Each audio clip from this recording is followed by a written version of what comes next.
morning, good afternoon, good evening, wherever you are on planet Earth. Welcome into the MYP Symposium.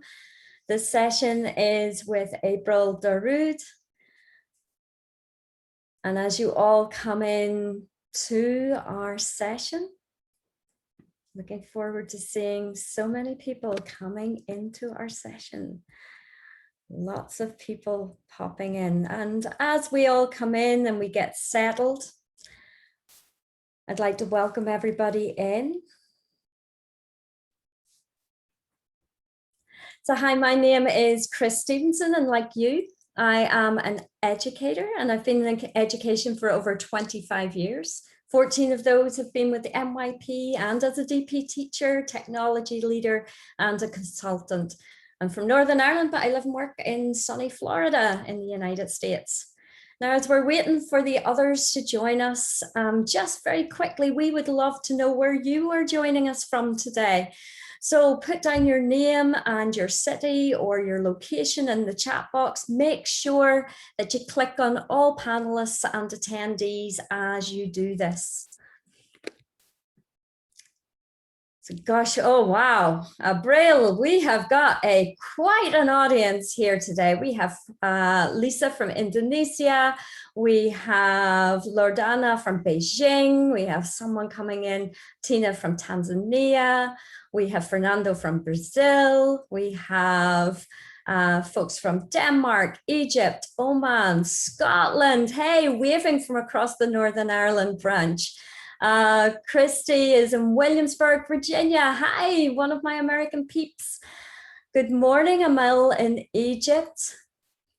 We are going around the world already. Zimbabwe, hi Casey. Hi Kim in Malaysia.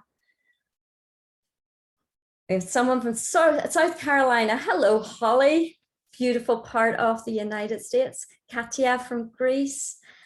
Welcome, welcome, welcome, and hello, my friends. Thank you so much for joining us, everyone. The MYP Planning Symposium is a community initiative by Toddle. Toddle is an all-in-one teaching and learning platform for schools following the IB or the UBD curriculum frameworks and is used by thousands of teachers across the world. Toddle empowers teachers in the MYP to work together and better for curriculum planning, student portfolios, assessments, reports, and family communications, all from one intuitive interface. On slide 3, if you can pop to that for us, Abril, thank you so much. As you know, we are always working on bringing lifelong learning opportunities for all of our educator friends across the world and around the world. And for that, in addition to organizing events like this one, we are also regularly producing relevant classroom resources like this visual playbook by Rafael Mendoza. You can download it now using the link that's going to be placed in the chat window.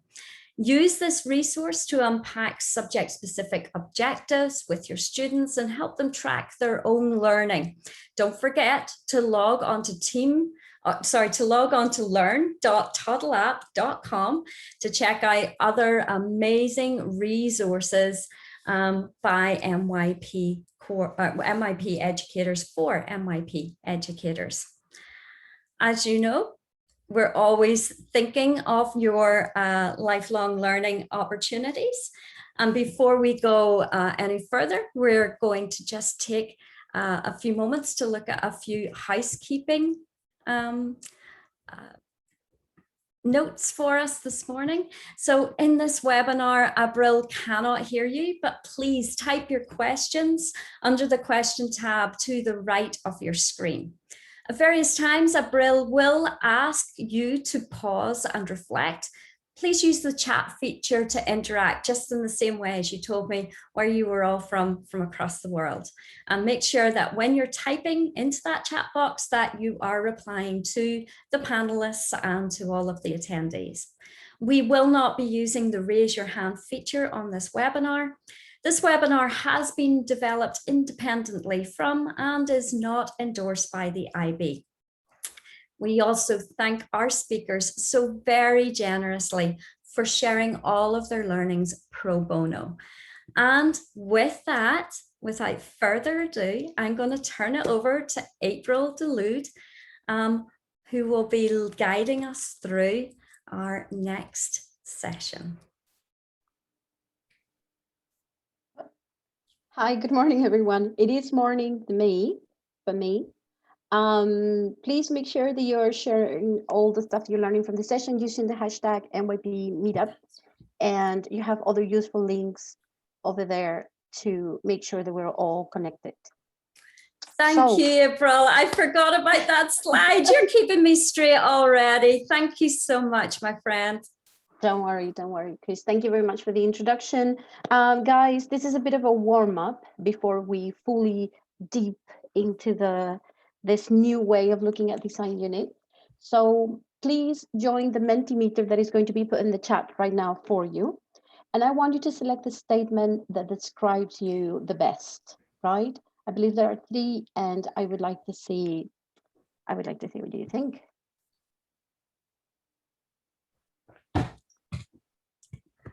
I'll give you a couple of minutes for this. No, not really. I'm not. A few seconds for this.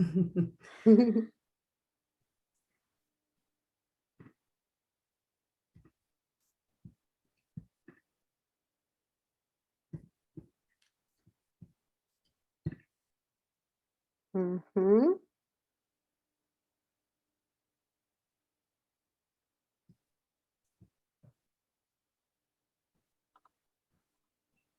Yeah, I can see the link just popped up. In case you have not used Mentimeter before, there should be a code at the top of the Mentimeter that you need to use, and then you will be able to interact with that slide yourself.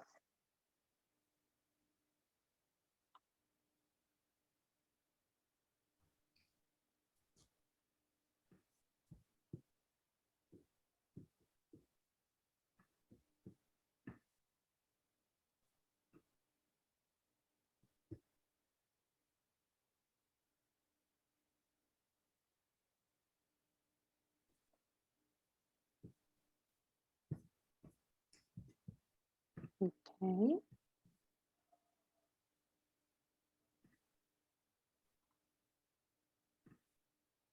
Oh, don't worry. You have to, at the top of the Mentimeter, there is a code, and you should be able to use that code to access this question, and then you will be able to answer the question and interact with the screen. Maybe, Amateur, you could paste the code. It might be on the top of the Mentimeter link.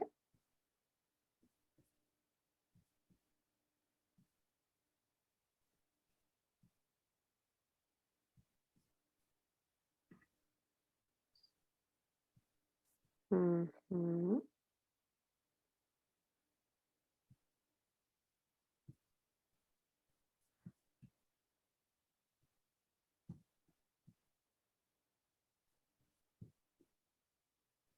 Abril, like all things in life, sometimes we learn when we move forward from the things that don't seem to be making logical sense. So I wonder if we can look at this question.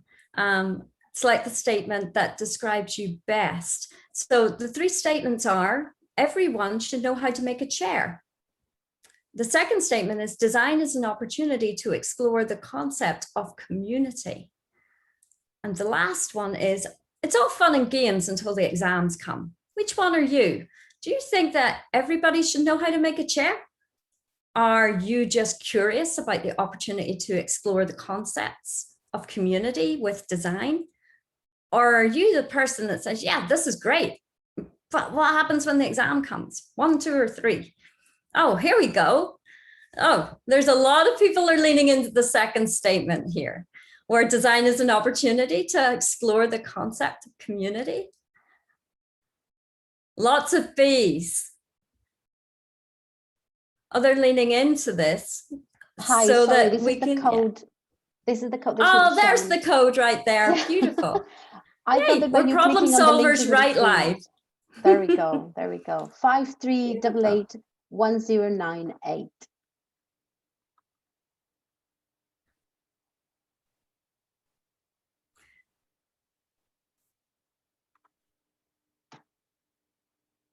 There we go. It's taking off now. Fantastic, fantastic. Brilliant.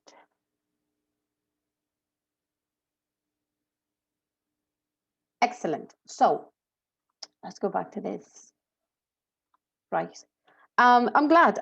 My expectation was certainly that many of you will choose the statement in the center as design is an opportunity to explore the concept of community, among other concepts, correct? So I would like to continue. Give me 2 seconds.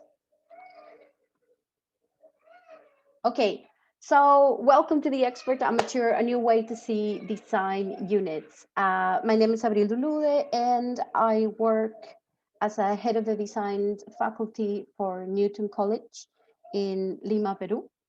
And before we start as well, I know there's so many before we start, but I want to begin by asking you to leave your fears behind, right? I want you to stop your fear of failure, your fear of being judged, your fear of judgment, and of course, your fear to the IB diploma exam. So why did I decide to call these the expert amateur? Because there are two types of teacher. We have the expert, the teacher that aims to teach the next best designer. This teacher is looking for excellence. This teacher is trying to give their students the competitive edge that is going to make them succeed in the design world. And that is great. But the truth is that not every student that we have is going to become the next best designer, right? So there is this other teacher that it fits into the expert amateur, is teaching the expert amateur. And this is the teacher that is working more with ATLs and concepts. And this is the sort of student that is putting its fingers in all the pies, and they are curious and they want to learn everything. So the expert amateur is interested in many things and aims to learn enough of everything, enough to get something done, enough to move to the next stage.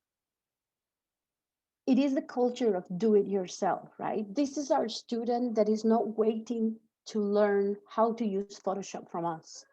This student went to the web and he found like a bunch of tutorials of how to use Photoshop. You know what? They didn't even care about Photoshop. They went and found some other app that did what they needed to do. And it's the culture of sharing and transferring knowledge. So the reason why I call it the expert amateur, and I want you to focus on the expert amateur, is because as I unravel this session, I want you to know that it has the expert amateur at the heart of it. So here's a question that I would like you to answer on the chat. If you knew what your students would become and designer is not among their choices, what would you teach them in design? Okay, they come to your class, this is MVP1, but you already know there won't be designers. There are no designers in that group. So then what would you teach them?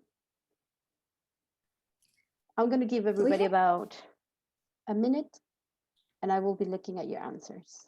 We have so many answers already. So we have folks that are teaching programming, teaching skills like empathy, organization, creative problem solving, just like we did, Jeffrey, earlier on here in our webinar. Success criteria is the soul of the project. I love the way that was put. Thank you for that, Marta. Problem solving rates very highly. Problem searching, that's a little different to solving. We spend a lot of time problem solving. What about problem searching? Lots on critical thinking, time management skills, design cycles featuring in there. Oh gosh, lots and lots of ideas around about the design choices that you can teach in your classroom. What do you think, Abril?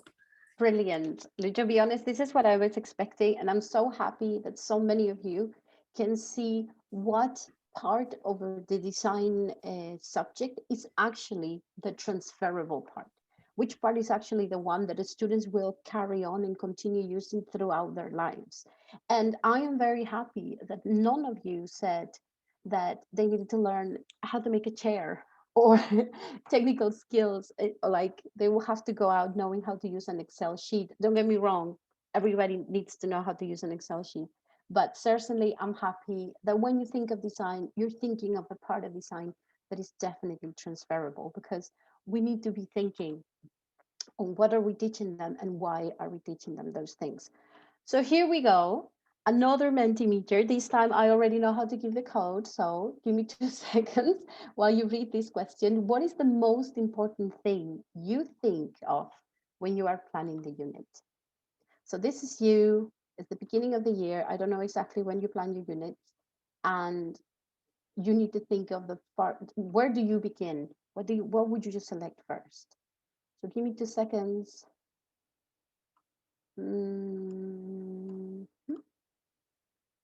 And here's your code. 53881098.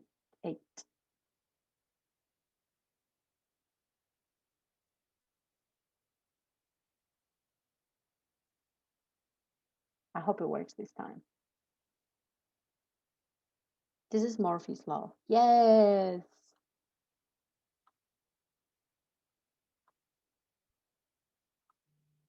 Yes, yes, yes, yes. I can see the ATLs for the majority has a similar. Wow, yes, nice. Okay, guys, I really want to see how this keeps changing. So I'm going to give you maybe 20 seconds for people to manage to join. I know, 20 seconds. I'm so generous.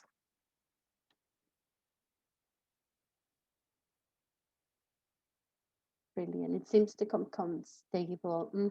Brilliant.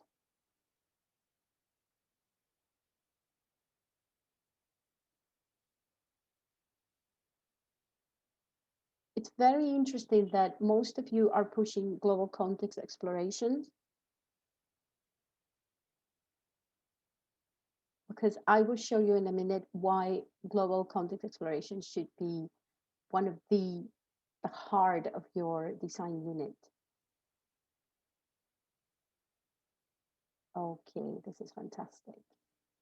So we have strong, solid ATL skills. And you know what? I'm happy, because ATL skills are things that our students will carry through life consistently. So let's check this out. Give me 2 seconds. Oops, sorry. Wrong button. There we go.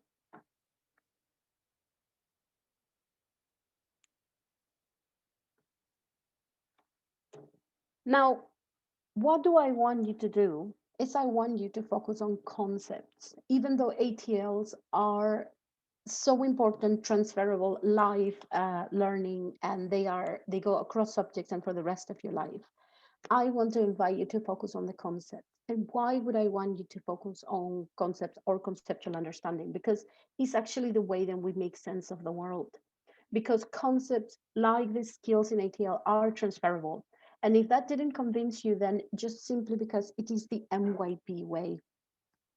And I'm going to show you, because I do a lot of experiments with, I have 2 daughters, and one of them is now 4, but I started these experiments when she was really young. And hey, don't judge me, because I think Piaget also experiment on their children. So, but according to my toddler, right? Her name is Olivia. These are trees. So, in 2 seconds, this is a tree, and this is a tree, and this is a tree, and this is a tree.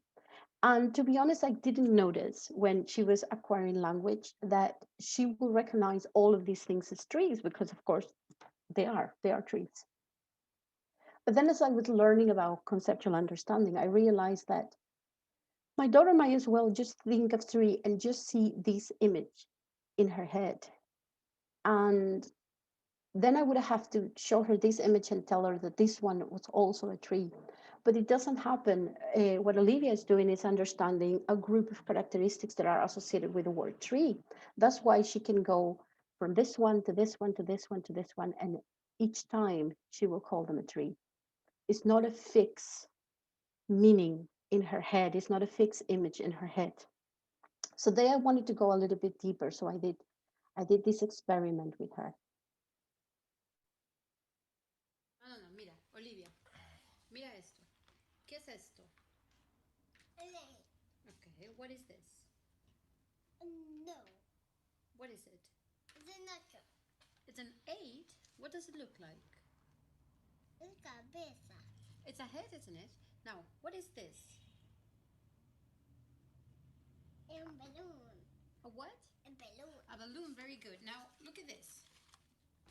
What is this? There's a house here. So what is these things? Trees, right.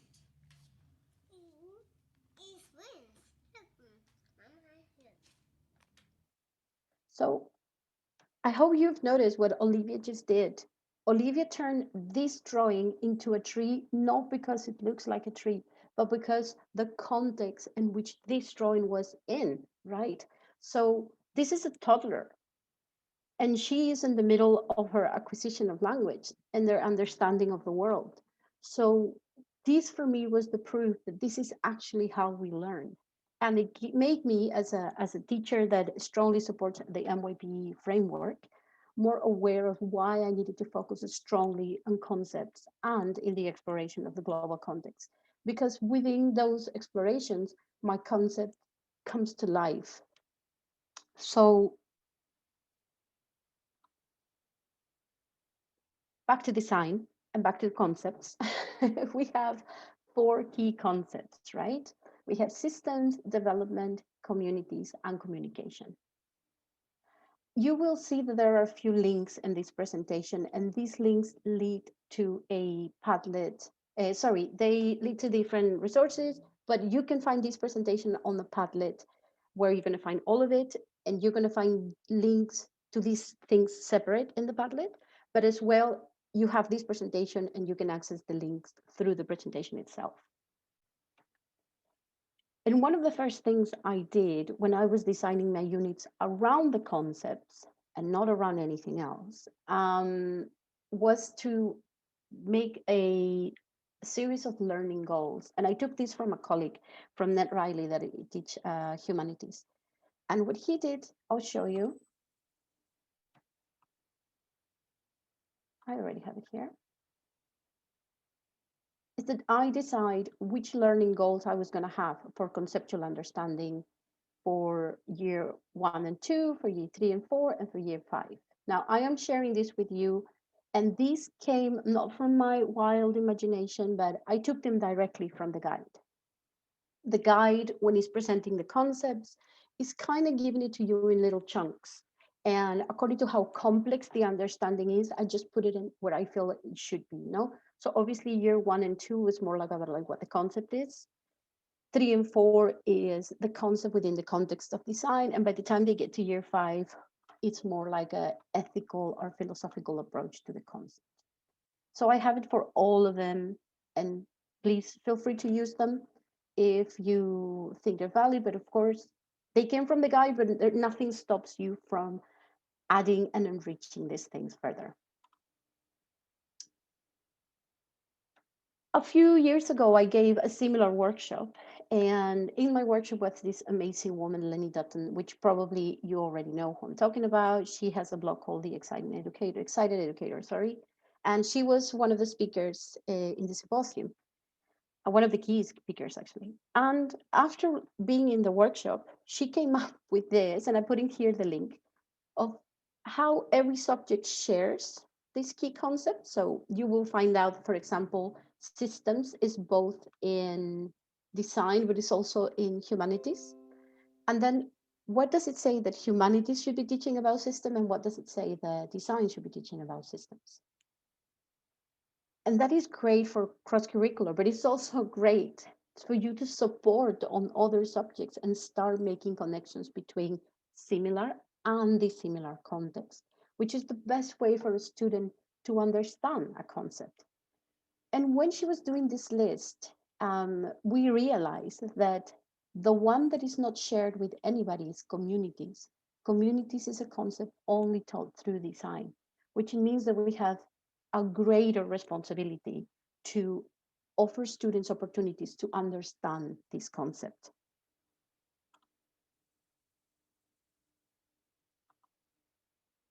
So what I want you to do now is in the Padlet, you're going to find two units, right? We are not judging which one is better, but we are looking for some key ingredients. I want you to see two examples. And these are some of the questions I would like you to focus on. Do this statement of inquiry and questions offer opportunities for interdisciplinary units? Are they, because there's two of them, conceptually driven? Are there opportunities to learn and use ATL skills? Are they inquiry based? And which one is more like your own units? You're going to find that there are two Padlets, right? One of them is with the resources, and the other one is for you to interact. You will notice because there's one that is empty, one that is full, one that you can click the plus button, and one you cannot. That's simple. So I would like you to use the one that you can add your comments. Now, again, I'm very generous with my time, so I'm going to give you about 5 minutes. And if those 5 minutes, there's no much there, I might extend the time so you guys have time to read through the units and tell me what you think. Okay. Let me see if yeah, there you has. Chris has put already the Padlet with the resources.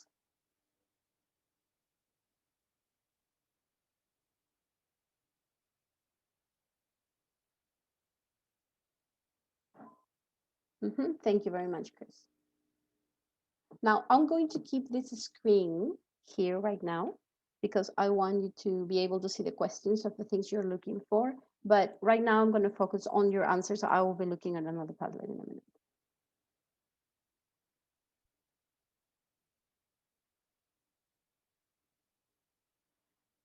Please remember there will be a section of like, you can right now ask all of the questions you want, but at the moment I'm looking at the chat like a few times, and Chris is really doing me this huge help of like answering some of your questions. But at the end of this presentation, there will be time for you to ask me as many questions as you want.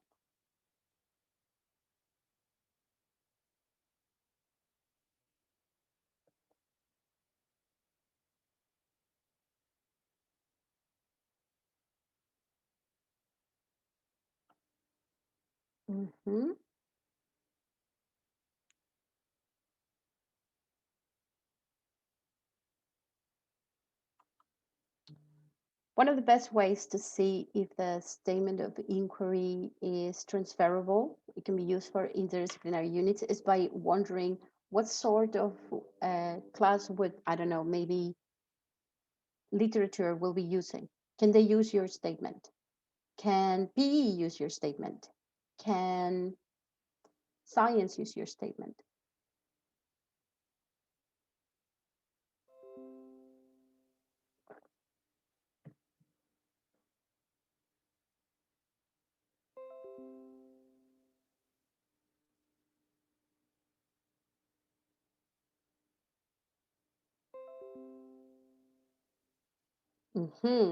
I see someone saying, could be ideal with science, perhaps. Need some security there. Remember that one of the things that you should be looking for are like natural things that come easily to you. If you have to force it, then there's something that is not completely working there.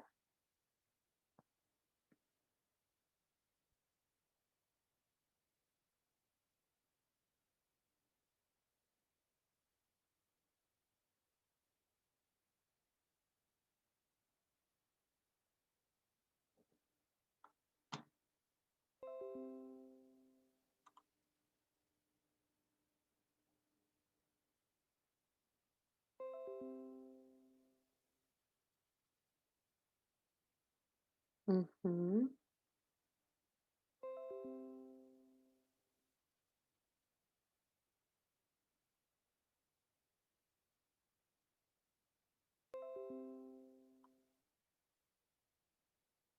I think you will be able to listen to that noise, but I think I turned it off already.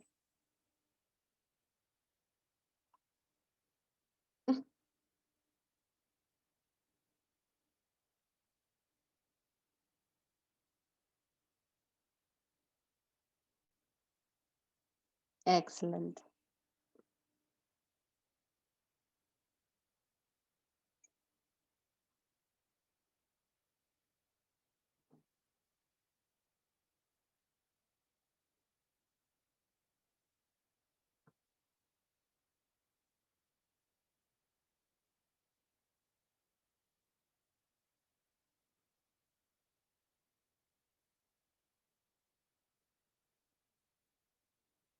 This is great.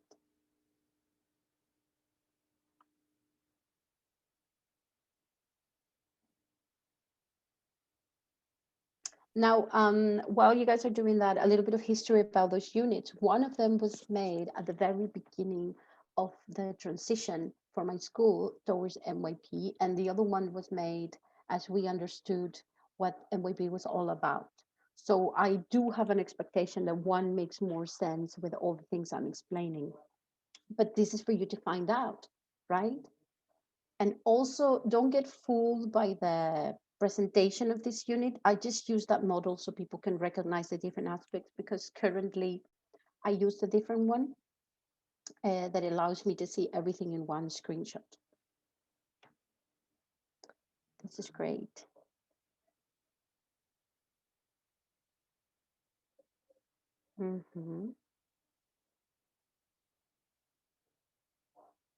Great.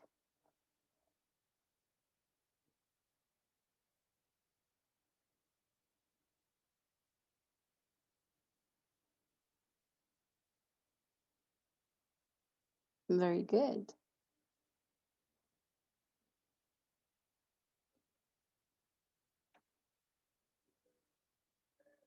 For those of you who are new to MYP, it would be good that you know that there is a document produced by the IB called, I think it's, I don't remember the name, but it's for assessing your design, your units in general. And it will allow you to just, it's like a scaffold, or you can evaluate your own units. So while you're doing the units, you can review using this document. They will tell you things like, oh, your statement of inquiry should be this or that, etc., etc.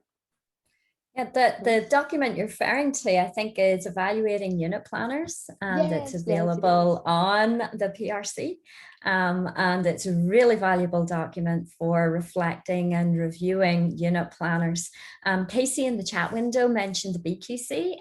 That document does align to submissions for the BQC. So if your school aligns to building quality curriculum, you're not doing e-assessment and you're sending those in as part of your evaluation cycle, or just to see how your units are doing, that's also a document that you can lean into. Really valuable resource. Thank you, Chris. So we're coming close to finish those 5 minutes, and maybe in the chat you could tell me if you would like 1 more minute to wrap it up, because you were middle of the writing or in the middle of assessing. So use the chat to tell me, oh, 1 more minute or something. If not, I will just move on.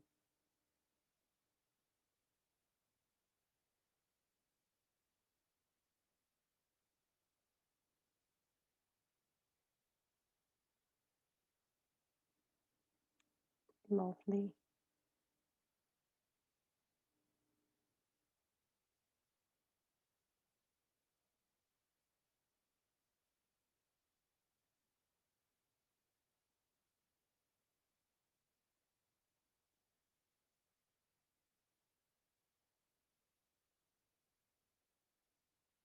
Okay, so what happened is that the unit 1, the one about climate models, it was when we were transitioning, and my team was mainly ex-ICT teachers.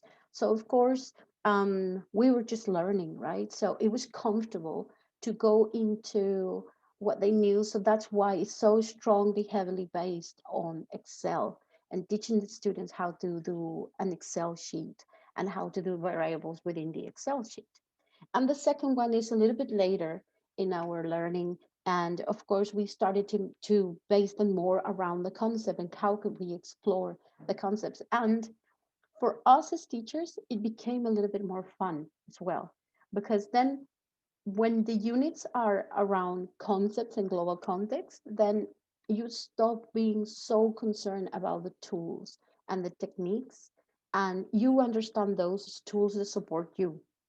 But then you start playing. So we, for example, had that pasta unit, and we have a teacher that loves to cook, and I like experimenting. Certainly not maybe cooking, but it wasn't necessary that we had a food expert, and we research and we contact some teachers that teach food design, etc., to get the documents, but it was more fun.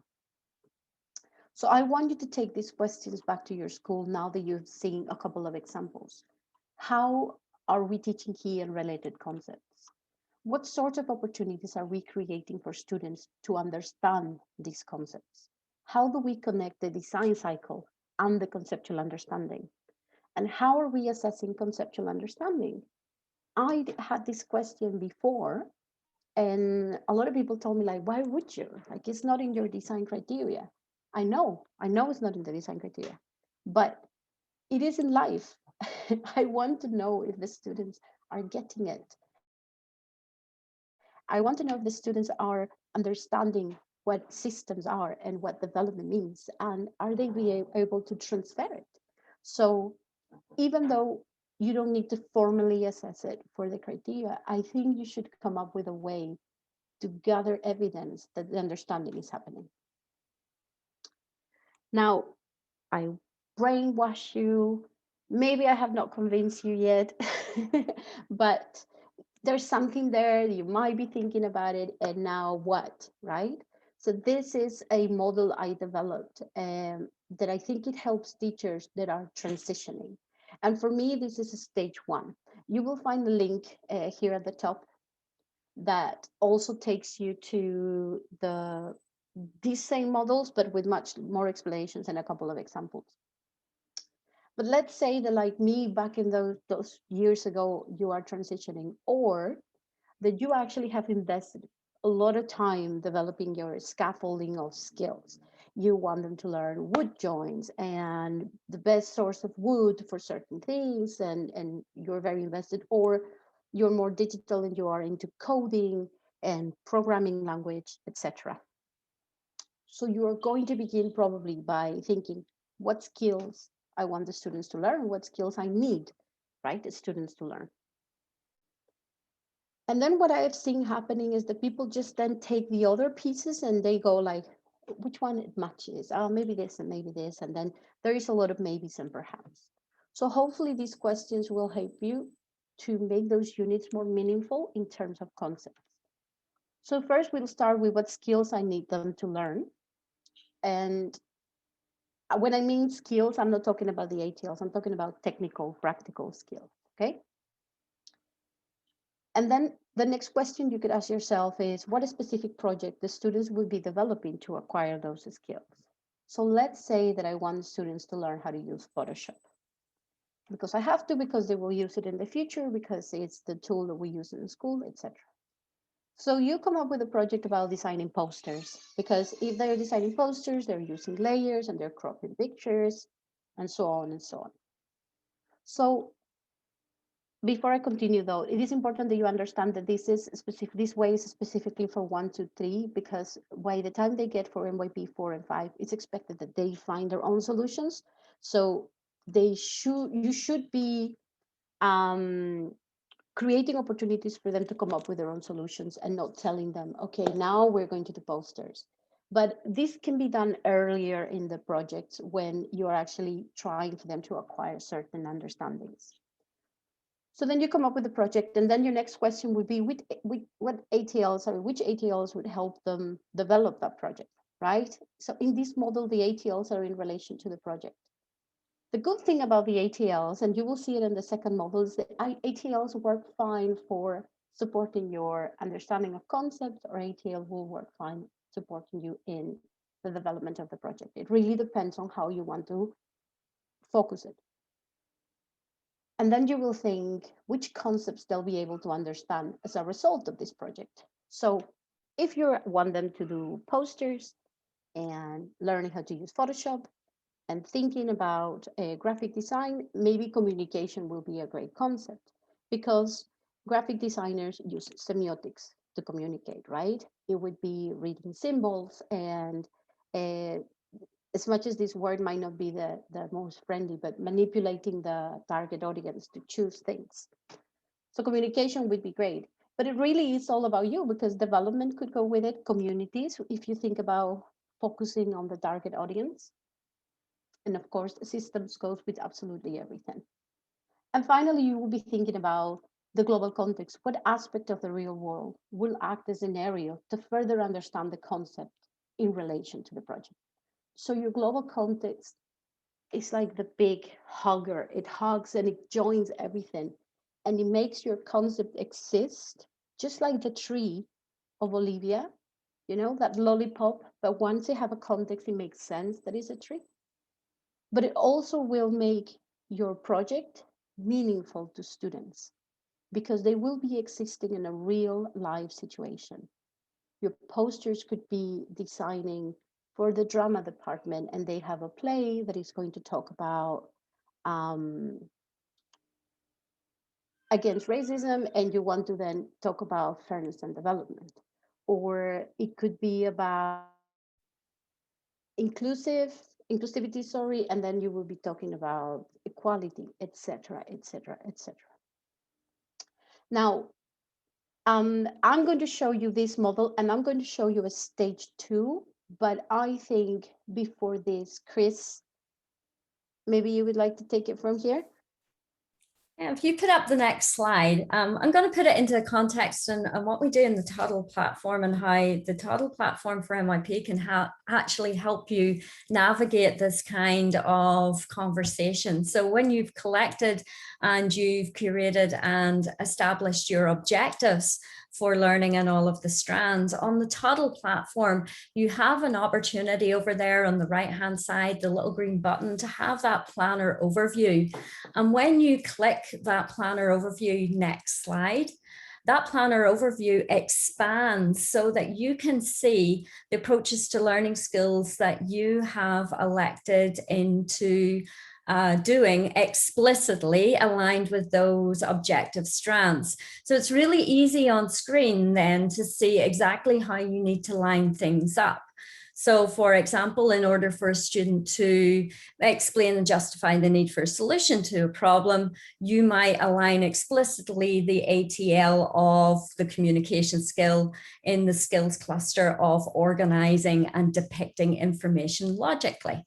And to further deepen that to what Abril was saying in terms of developing explicit learning experiences for the students to do that, the platform further supports you by doing that. In the next slide, you will be able to see how we have created the integration of the platform. Just go back one, if you could. The integration of the, go forward again. The integration into the platform in terms of creating those learning engagements, learning experiences, so that, for example, if you wanted to explicitly give that opportunity for the student to engage in something like a graphic organizer to help them organize their thoughts, you've got a year 1 student and they need some structured inquiry in order to move their organization forward, simply tag the learning goals. Yep, we can go forward, simply tag those learning goals through the add blocks. So just go back one, if you could, please.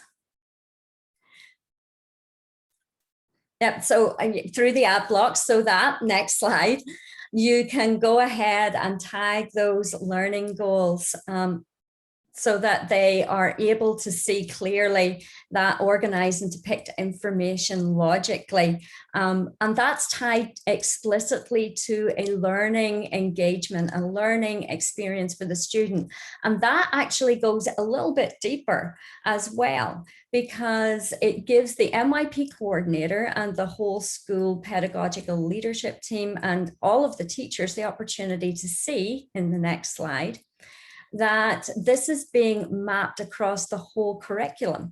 You can see then exactly where those learning goals are at, drilled right down into each experiential unit planner, so that you can see the communication skills are explicitly taught across, and in this case, you can see it's taught across 2 units. So when I go to the next slide, I can see specifically which 2 units I have been teaching this particular ATL skills indicator inside the unit itself. So the platform intuitively helps you map all of those approaches to learning skills out so that you can articulate them against the objective strands and see with fidelity across the whole year. And as you build the program, years 1 through 5 of the program, exactly when and where you have tackled those ATLs. And more to the point, many of you have mentioned across multiple subjects. You can even see on the platform in the other subjects that have tackled this as well in their own unique way. They might have another graphic organizer, or you might even use similar graphic organizers to help students organize their thoughts in a logical manner. So this really does help to unite things for students and their thinkings of the ATLs, and ties it back into things like the conceptual understandings and the things that they need to know and understand in the subject area. Thank you for that, Abril. Don't worry. Actually, just like that link that I put to Lenny Dutton's blog, now that I was listening to Chris, I was thinking like, oh, how wonderful it would be to know what other subjects are teaching, probably simultaneously, right? Because one of the questions I always ask my students when beginning a new unit is, where have we heard this word before? And it was, for example, I had a fantastic example with systems, because my own understanding of systems at the very beginning was really basic, and I was like, oh my God, this looks a bit complicated. How am I going to explain? So I told my MVP1 students, like, how have we heard this word before? And students said like, yes, and digestive systems, ecosystems, respiratory systems. So I asked them, okay, so what are they? And they started telling me what a system was. Thank you, PYB. And from there, it was very easy to do the transference to a dissimilar context, because they've seen it in science, and now I wanted them to see them in design. And that's why it's so useful that you know what other subjects are doing, because then this question that I always start my units with, it's easier. And when they forget, you can always take them back and you can say like, hey, we are, this is what we learn communication, but I know you guys are doing communication in this subject as well. So what have you learned so far? And then you start making real meaningful connections. So the previous model that I taught you is when you still want to stay in your comfort zone, and when teaching skills or ATLs is the most important, but you haven't really go too deep into concepts in global context. But this stage 2, for me, is when you are way more comfortable and you have really bought into the MYB framework. And then you will be thinking when designing a unit, which concepts you want to teach and which global context, excuse me 2 seconds, which global context will help the students understand the dimensions of the concept in a real life scenario. Now, somebody in the chat just asked like a fantastic question, that it was, can I let the students choose their own global context? Yes, I find that fantastic. I do it with the older students, but I think it's great that the students want to explore because they're finding meaning. They are leading their own way. So if you do that, it requires a little bit of management skills from your part, because then you will be dealing with lots of different projects. But for me, that is a live class, right? I do suggest you do it with small groups of older students. So which concept would I teach, etc., which global context? Once you decide that, then you move to the ATL. And here is what I was telling you before, that here the ATLs will support you. They will give you a methodology to help students engage with the concept. This is again a suggestion, right? Because ATLs can support the project because they are like organization skills, or the concepts about giving you creative thinking or problem solving, etc. Then you will be thinking what specific project the students would be developing to further understand the concept and global context. So when we developed the unit that I show you about the pasta making, what we were thinking is, how do we make the students understand what is the development and the process of developing something? And we want them to be very aware of iteration, of doing something, review that something, and then coming up with feedback and then fix it and then try it again, etc. And we want them to do that in a fun way, because sometimes the projects can be very long, given very little time for a student to review and change things. And then they only end up reflecting on those changes, but they don't really get the chance to do them. So we wanted them to develop something, to have the chance to evaluate something, to make changes, and to come up with their own efficient processes. So what specific projects a student will be developing to further understand the concept on global context? And finally, what skills would be necessary to teach for students to complete the project? So in this scenario, the skills are your tools, and they're going to support you in everything else. So of course, we came up with some skills the students need for the making of the pasta. We show them a few tutorials. We give them some practical lessons about like kneading and really silly things like, well, they might be silly to me, but they turn out to be very, very crucial to the project. We saw lots of really thick pasta that then turned more into ravioli than spaghetti, but kids were very engaged. And it really gives them an opportunity to understand by doing. They understand the concept by doing. But let's imagine that you really are not with me here. You are really concerned about the IB design and technology exam, computer science, and hey, hello, like there's so much we need to teach them. There is no time for all of this. You have to make time because this is at the heart of your units. And there are ways for you to develop these concepts, these key concepts within the design cycle. Because communities are target audiences and clients. And development is everywhere, but especially in criteria B. And systems are especially in criteria C and D. And communications are definitely in criteria D. When students are interviewing their target audiences, when they are exchanging, receiving feedback, etc. So if you're not really going to put the time because maybe your goals are different or your school has some weight on top of what you're doing, then make sure that you're using the key concepts around the design cycle. And of course, I'm going heavily about key concepts, but these go the same way for related concepts as well. So what about the diploma expectations? Because this is a question I receive a lot. And I can tell you, oh, don't focus on the exam and think of the rest of their lives, blah, blah, blah. But please, like we do focus on the exam because we want the kids to get great marks because they have to apply for university. So, okay, I can tell you, aim for the expert and mature as student interested in learning. But this is still very utopic, right? So what I'm going to tell you is that you focus on the design cycle. And you told me that if you knew that they're not going to be designers, this is what you will focus on, and you are on the money. That's right. Focus on the design cycle because it can be used for absolutely everything. The design cycle was inspired in design thinking, which nowadays is being used across every career. Focus on ATLs. Why? Because ATLs are the tools they need to succeed. If we want students to learn how to learn, this is our ATLs right there. Add concepts in the mix. Let them understand how the world works, and then you beat the odds. For people who would like to have this, I'm not going to read this, gosh, but I did do a little bit of research of the expectation for design and technology for the profile, and then I got some extracts that might help you support this idea. I did the same with computer science. I have not put it here, but I know computer science with the internal assessment is really heavy also in the design cycle.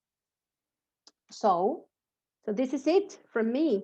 So now I would like to move on to questions and answers because I believe we still have some time for it. We have about 5 minutes left that we can take some questions and answers. Yeah, I know time flies when you're having fun. And there's a few questions have actually shown up in the chat window. Sama wanted to, I made a statement. I think the best teacher can teach personal project is a design teacher. Do you agree with that? Well, what's your thoughts on that? I think we shouldn't be thinking like that. I think design teachers, we have a responsibility to support other teachers, maybe by creating workshops. I know the person in charge of the personal project invited me to explain success criteria. And I think we definitely support them. And we, especially when they are in MYP 5, we should make the students aware, hey, we're doing this, but it's also in your personal project. So use these skills, right? But I don't think it should be only them. I think we should empower other teachers to do it.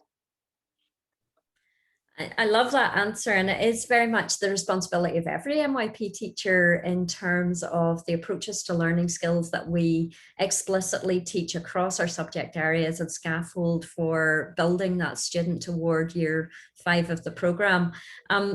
Great question has popped into the window from Anika. Is there a certain set of skills, technical ones, which should be covered by MYP 1, 2, 3? What do you think about that question? I think it really depends on what you want, what your teachers are specialists on, and what you want to achieve. My school at the moment does not have design and technology, and we have computer science.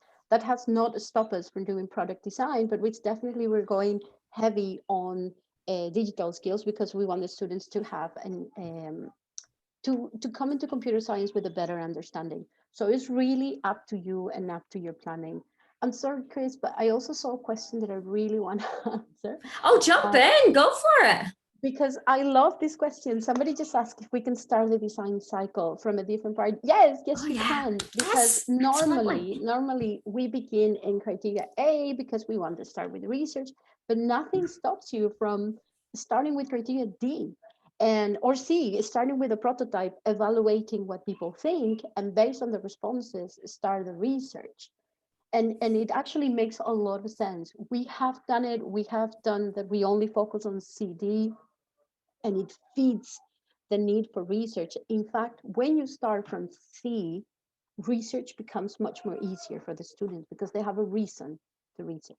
And this is not only that you can start from CD, but if you see the arrows in the design cycle when it was designed, that image that we all know, you will see that the arrows go everywhere, meaning that you can go from C to A, from A to B, according to your needs.